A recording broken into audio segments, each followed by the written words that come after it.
بسم الله الرحمن الرحيم. السلام عليكم ورحمة الله وبركاته. marka hore waxaan u mahad celinayaa walaalkii Maxay Ibrahim Bakistan iyo Cabdi Muuse Macallin runtii hawl weyn oo mataqaanaa bulshada Soomaaliyeed ee Finland wax weyn u ah ayaa isku xil saarteen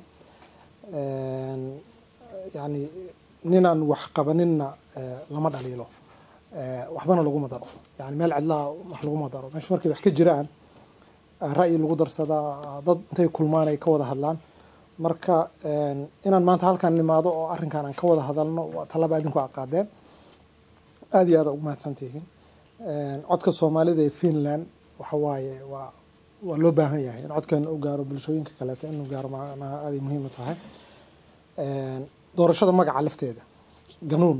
runtii habeenkii oo aniga aan arkay waa isweydiiyay ganuun yani aan dib u baaro erey cusub oo aniga ii soo kordhay noqotay moogta oo mataqaanaa daboolka dhiisha iyo waxyaabo lamid ah ku noqday marka qofku inuu xitaa uu su'aalay ku dhalin karto waxa uu arkayo uu isweydiin karo waxa waaye waa hal heraal cusub oo fiican u ahaa wargeyskan wuxuu u naqshadaysan yahay sida wargeysyada caadiga ah ee soo baxa taa lafteeda wax weyn waaye anagu xamar mudooyinkii dambe waxaa ka jiray wargeys A4 oo mataqaanaa warqad A4 oo computer lagu print gareeyay oo la soo print gareynayo markii inuu qaab wargeys ahaan u sameeysan yahay lafteeda waxa waaye waa guul weyn waaye waa dareemi karaa baaxadda ay leedahay shaqada idinka gashay wargeyska sida Cabdi uu ka dhawaajiyay waa nuskhadii koowaad cadadkii ugu horeeyay ujeedadana waxaan fahmi karaa inay ahayd horta in wax la soo bandhigo kadibna taqaana duldulaaladii la isla fiiro la yiraahdo halkan maxaa lagu bixin karaa halkan maxaa lagu sameyn karaa waxaan isleeyahay marka guud ahaan wargeyskan yoolkiisa maadaama uu codka Soomaalida Finland hadda waxaan ku arkay saddex sheeko oo sheekooyin mala'awaal ah oo mataqaanaa midna ay kalgacal ku saabsan tahay horor iyo kalgacal mid kale boqorkii iyo xaabadii iyo xaabo gurihii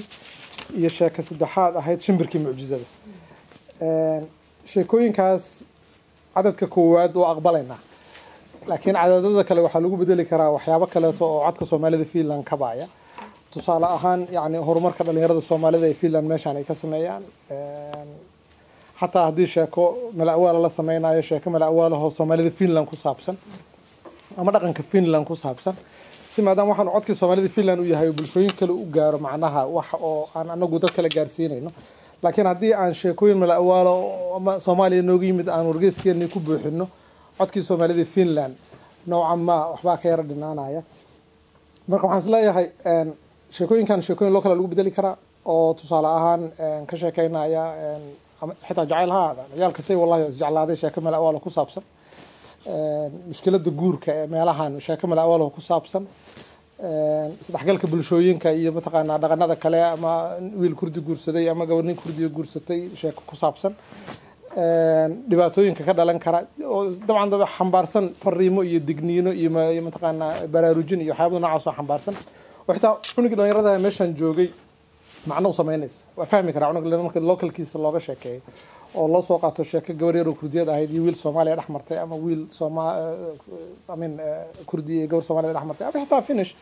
iyo Soomaaliya dhaxmartay iyo mataqaanaa sidoo kale sheekooyinka oo ku saabsan Finland ee Soomaaliya wax ka tari kara